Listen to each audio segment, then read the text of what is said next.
thought that was kind of interesting. Okay. Yeah, definitely. What's up, everybody? Hey, Keith. Hey, Keith, how are you? Good. Car manufacturers have been trying to get rid of AM radios for probably about 5 or 6 years now. At least, yeah, at least. Every time they try and do it, somebody will jump up and say, "Hey, wait a minute, we need AM radio."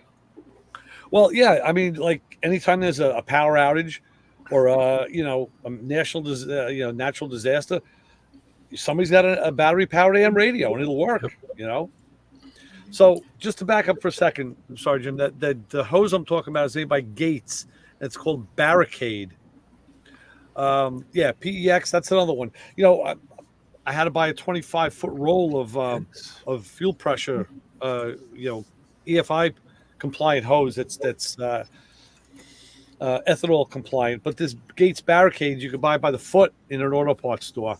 They make two types. One of them is open air. If it's going to be like, from a line to a carburetor or a fuel pump to a line, and they make a submersible one. So if it's in a tank with a pump, I had to buy some of that for my BMW for the bike.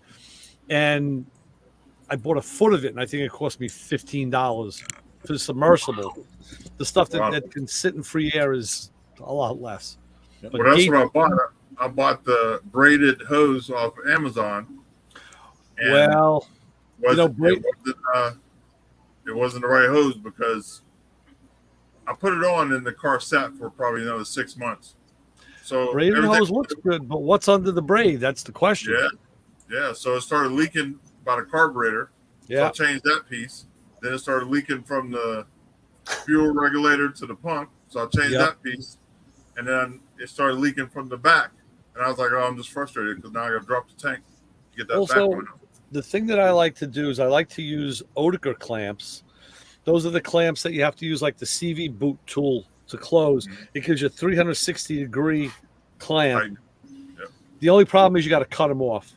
But, not the German ones. Yeah, there are some that are right. They do have a click lock. The German ones, they have a pair of pliers that will unsnap them and put them back on. Correct. And the German ones will expand and contract to keep the same tension. This is why they had a lot of German cars that catch on fire, because if they use a regular worm clamp, when they heat it, when they expand it, they do not tighten back up. They have a fuel leak, catch on fire. Don't ask me how I know this stuff, but unfortunately, the clamp. If you can find the clamps and buy them, they are a little bit of a pain in the ass, but you'll never have a problem or an issue with those. I think those are a little harder to find for sure. You just got to know somebody that works on German cars. Well, yeah. Guys, I'm bailing early because I got to get up a little earlier tomorrow morning. Oh, right, Jim. Why? Come on now. Go dream about vinyl roof wagons now.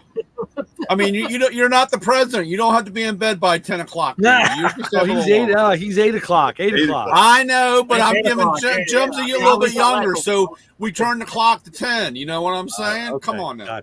Gotcha. All right, Jim. All right. Take care. Hey, he found his way off the stage today. That was good. Yeah. No. It's easy when you just jump off the front. He just named everybody vice president, though. That's like me calling everybody captain. Well, I'm sure Yolinsky, I'm sure he liked being called Putin. Oh, yeah. Zelensky. Yeah. It's like, and it's so funny. The family was like, "Oh, Joe, you answered all the questions." Oh my God. Yeah. So Ray, yes, when I get it out, I'm gonna do the hoses, and then I gotta find my vacuum leak. I got a vacuum leak somewhere. All right, pack of cigarettes and start blowing in the hoses. Yeah, or a can of brake clean or something, and just start spraying. Yeah. Is it that big of a vacuum leak? Do what? It's that big of a vacuum leak that. Yeah, I have to hold my foot on the brake and gas at the same time to keep it running. It'll idle, but as soon as I put it in gear, I gotta. Look at the big places first. Look at the. Does the power brake work as a power brake? Yeah. All right, so the booster is out then. Yeah, look at anything that's manifold vacuum, base of the carburetor or lower. Look there first. Could be an intake gasket. Could be the manifold gasket at the bottom. Mm-hmm. Tighten the carburetor. Make sure it's tight. Every once in a while they loosen up. Yeah, well, I had the carburetor rebuilt and new gaskets on that so that's But in good. but who put it on? Me. And you tightened it. So I just checked mine the other day. When I had the hood open on my car, I said, you know what? Grabbed a 1/2-inch wrench, and I got about a half to 3/4 of a turn out of every one of my acorn nuts that I use on my throttle bodies. To just loosen up because of vibration. Yeah, I'll check it. I don't Loctite those. I never do. But All right, here we go. Wait a minute. and the big thing is, yes, propane. You know, Drew's saying propane, excellent. And the thing to do is you take the valve out of the propane, so you get a nice fat flow of propane. You don't get that intense hiss. All right, that's scaring me. Propane. You got to be careful with propane. Yes, you got to be careful. Have that fire extinguisher in the other hand. I like the smoke cigarette thing better. Well, smoke is another good one. But just look and listen. And I mean, I know you had the carburetor rebuilt, but it doesn't mean that the throttle shafts aren't bad. A lot of times I've seen many throttle shafts that were worn. You could take a vacuum hose, stick it in your ear, and then take the other end of the hose and just run it along to help you listen. And you'll hear the vacuum leak. You hear the whistle. It'll suck the loose earwax out too. Yep. Ooh, I can go with that. Yep. Save you trouble going to the otomologist. So other than that, what? Otomologist. I think that otomology is ears. Oh yeah. So I'm gonna throw some tires on it and I'm gonna drive it around. Yeah. What is this, the Cadillac? Yeah. Okay, cool. I found another Cadillac for $1,000. No, listen. So my roof is jacked up, right? Yeah. So I found another one for $1,000, but he don't have a title. So I don't even want to mess with it because I won't be able to get rid of the car. Right. You have to cut it up in little pieces. I ain't going. I'm old, man. I'm back to No. that. You don't want to do that. You know, what's 20 up, years dude? ago. I mean, I know somebody that did that size of a cinder block. Yeah. Keep chopping it up. Just cut the size of the cinder block from bumper to bumper. Yeah. A lot of Sawzall blades. I have a friend back in the 80s. He had a Fiat X19. It was a nice car, but he couldn't sell it. Didn't have a market for it. Couldn't sell it. And he wanted another car. So what he did is, on the behest of my friend who he was hanging out with, they cut it up and buried it in this guy's driveway. And every time it rained hard enough, you'd see pieces of blue coming back up, and they'd have to shovel more dirt over it. And of course, the guy went on to become a New York City cop. But we joke about him with that all the time. Like, hey, yeah, I saw a blue fender out of a driveway. Well, now that house they extended the house and they paved over it, so he's safe. Don't you have some South River place you just dump all that stuff in? Oh, there's plenty of places. There was a lot of it back in the day. Right off the Bell Parkway, they would just dump the stuff right off in the bays. And every time there was a low tide, you'd see what was down there. We started out earlier talking about how many cameras there are these days. Yes. Look, I get caught as soon as I roll down the street. Right. Well, that was those days. Those were Yeah. Yeah, you can't fart without hitting the camera, so you got to watch it. Right. Actually, this car is pretty clean too. I probably should get my motor and put it in that car, but you don't have a title. Yeah. Yep. I just seen it on buy sell trade, and actually I seen the car sitting, and I rode by it a couple of times. I was like, oh, I need to stop and talk to that guy. But then I seen it on buy sell trade. Yeah. There's a way to get a title. Remember, you do it in some other state. I can't remember what state. Arkansas used to be okay for that, and Maine, you can do it. Maine is pretty free with their titles. Yeah, you can do it. You just have Vermont. to advertise. Go to the MVA, and then you advertise that if anybody claims the car or whatever, and then we did it with mechanics lien or I was whatever. gonna say mechanics lane. Yeah. Yeah, I did a mechanics lien on my Fiat. Yeah, Mississippi, Alabama, right? Drew's right. Yeah, I had I didn't feel bad about this because the original owner had the car, and he gave it to my nephew who lived across the street, who gave it to me, And I said, okay, we just got to get a title from this guy. So he said he was going to leave it in the car. He didn't. So gave him a couple more chances. When you get it, drop it across the street or leave it in your mailbox, whatever. He didn't do any of it. I said, okay, I filed for the replacement title and paid the fee. But of course, it gets mailed to him. So we let him know. Get a word to him like, listen, when the title comes in, just either walk it across the street to, my nephew's house, drop it in his mailbox, or hang a note on the wall that says, John, come pick up the mail. He never did it. Really? All right. So now I know he has another title, and he didn't produce that. So I talked to a few people, my friend at the bike shop, and he says, yeah, we got a service we use when we got to get a title. And I have about a half-inch thick file on the path this car took through repair shops and places that it never was at. And at the end of the day, I get a mechanic's lien. I get a title for it, and it's a valid title. So that's the only reason I didn't feel bad but I knew that the title existed. It wasn't a stolen car. Yeah. When I have a repo company, I took a couple cars like that banks didn't pick up. And then pay the storage, so I got a storage lien on them. Right. The titles. Yep. Yeah. I still have all my stuff for my transport company, so I could actually probably do that too. Yeah. Very real. But then you got another car and another project. Yeah. Gotta cut the roof. Cut my roof off. No, just switch the motor. It's a lot easier. Yeah. Yeah.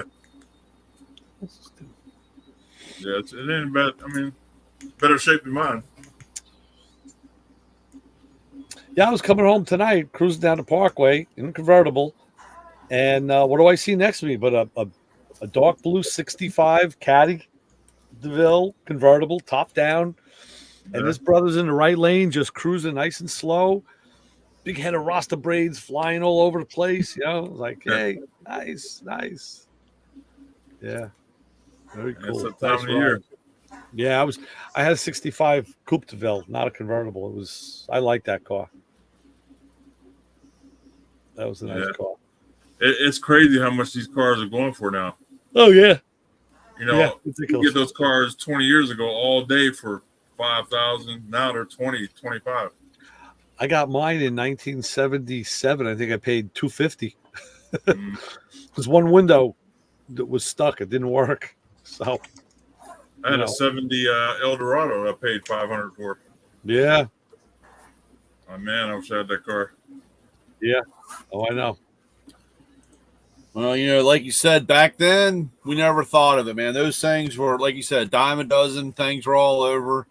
Right. I kick myself, like I said, you just, and you have it one day, it's gone the next, you trade in this, that, and you're like, oh, I can always get that. And then one day you say, man, I would really like to have one of those or have that back. And you're like, what the F? Because you can't find it or it's $1 million effing dollars for it. Oh, yeah. We talked the other night, me and Ray talked about that, about guns. I mean, that's, like I said, that stuff was all over unless, like I said, you could get whatever you want. And it wasn't an arm and a leg. And hell, even trying to shoot something today costs an arm and a leg. You're out there doing using those laser tag bullets because you don't want to spend any money even for the cheap stuff because it's all. What are the range fees by you guys if you want to go into the public range? $20 an hour. Wow, 20. Yeah. I just went last night to the range, and it was for non-resident, it was 22. For resident, it's 12 with a leisure pass. But I got the leisure pass because a resident with the senior leisure pass, it's only 4. But I found out that's only before 6 p.m. So, because you got to be in bed early. So and you got to hit the early buffet. So you can't be past 5, bud. Right. Next time I'll go early. So it was 12. But we have an outdoor range that's ran by the state, and that's $5 for a whole day. Or $20 for the whole year. Oh wow, that's great. Wow, that's good. And it's an outdoor range. They Really run nice. they run a regular range master at that range. Yep. You know, we had one here in Farmingdale. It closed because of pressure, and they wanted to build stores. But the range master was like an old gunny sergeant from somewhere. This guy was tough. I mean, one gun not pointing the right way. If it wasn't safe the way he liked it to be safe, I even got my buddy is like the main guy at the range here. So I had a revolver and a semi-auto, and I had stepped away from the point. And he says, "Oh, by the way," he says, "a little bit of range etiquette here." And he took my semi-auto and he turned it on its other side. Now it was, the slide was back and locked open, clip was out, and it was facing down range. But he wanted it so that you could see the ejector port side. Yeah. I said, "All right, that's a very small detail, but if that's what you want, that's what you shall get." Yeah. So, yeah, finally got to shoot the 92 FS. Finally got to shoot the Beretta. Oh, nice. How did you? Oh, beautiful. I got the targets here somewhere. Where the hell did I put them? I threw them somewhere. That person's still walking around? No, not after this. Drew, we can shoot anywhere here too. But we go to the range. I think my family, when we go, a whole bunch of us go to the range. But Show my wife I still qualified because first I went center and I just wanted to go 1, 2, 3, 4. Hit the 4 corners. But yeah, and I keep reusing the target. So after a while, they just get to be a mess of holes because I'm shooting different quadrants, and but it's good because they're going really getting a lot of center strike. But so that was fun. And the range was hot, man. It was 1, 2, 3, 4, 5, 6, 7, 8. I think these were the first 8 I shot out of the gun ever. nice. So the first one was probably that one, probably high. And then I found even in single action, you're wearing a pair of glasses, your eyes are sweating a little bit. Sometimes it was hard to see the sight. So a couple of them were just like, "All right, pull." And it's like, "Oh, good, it hit." Hit the paper. I have shooting glasses with my prescription in it. Nice. Yeah. Well, I just bought a new toy, and I'm going to be getting into the new optics system that they have. It looks like a hooded shroud in the back. Yep. And it's a little LED that picks up that front sight. It literally is like having a laser scope, but it's not. That's going to be the next thing. Yeah, I'm gonna go with red dot on my carry gun. Yeah. Yeah.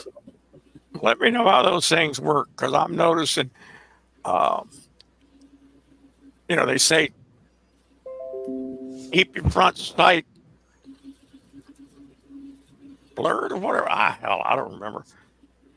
Well, I can't. I have some with the red dot on it, and when I tell you, you can shoot it in any position. You could fall down on your head as long as you get that red dot to Yeah. target. You can shoot. Right. It's for people that can't see good. Believe me. Well, that's what we were in a gun store the other day, and the guy said, "Listen, we're all getting older, and it's harder to see. That's what this is for." Now, luckily, the gun I bought is already machined and ready for it, so I just have to buy it and screw it on and just sight it in.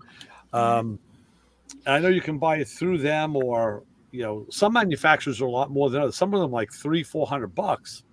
But then I heard that you can get it online for maybe $150. Yeah. For the SIG. So we're gonna see. Go check that out and see. Yeah, they're nice, man. I'm telling you, when you're running down the street shooting at somebody, yeah, slinging lead all over the place. You get that dot on, it's done. Yeah. Yeah. It's always humbling. I haven't been to the range in a while, and it is always humbling to feel that power go off in your hand, and you realize just how serious that really is. That's no joke. No joke. I tell people all the time that even if you don't want to carry a gun, you still should go to a class and just learn about them a little bit and learn. And like if you go to a concealed carry class, you learn things to look out for to keep you out of trouble. You know what I mean? Yeah. Well, so I encourage everybody to go. Case in point, that's what I'm doing. I'm going for my class next month, and my buddy just took it and got it, and I'm taking it with the same guy, and he's telling me about all these laws that changed here in New York.